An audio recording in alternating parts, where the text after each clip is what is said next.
Goedenavond en welkom bij de Afrikaans op TV2. TV2. Zuid-Afrika richt dus om voet te gaan. Zuid-Afrika richt dus om voet te gaan naar de ok. Zuid-Afrika richt dus om voet te gaan naar de okkerrichters. En voor de vraag verschoorden waar de okkerrichters bij je was. Nou verdachts niets. Diegene wat de hele tijd om de voet te gaan naar de okkerrichters in het papier was. En hetzelfde gesteeg wordt door alles gevloeden om dat niet toe te laten zou worden. En de gedeelte om de gesteeg van de realteit besteden om over de rechters om voor te gaan.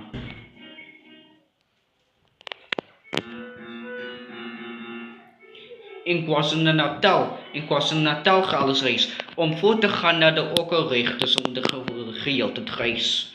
Doch voor de rechters om voor te gaan naar de okkerrichters in Zuid-Afrika waar de okkerrichters voor je was.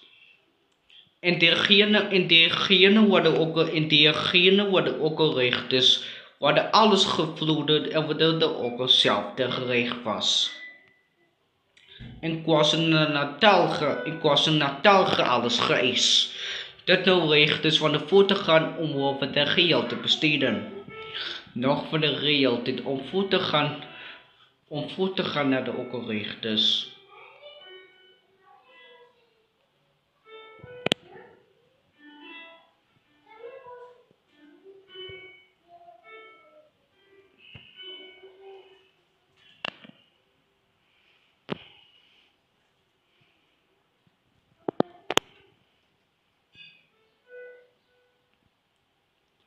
Vijftig mensen stoot in de vloeden waar de okkerrichters in Zuid-Afrika naar de okkerrichters en vloeden.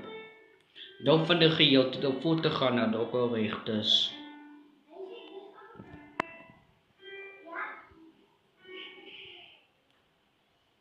In 50 graden in de weerskap. In 50 graden in de weerskap waar alles geëist kan worden. Om voet te gaan naar de okkerrichters.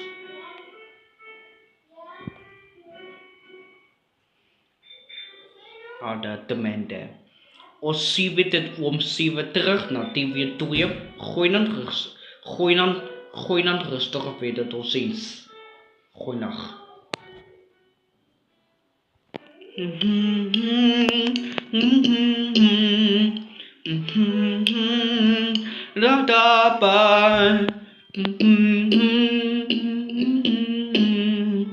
Da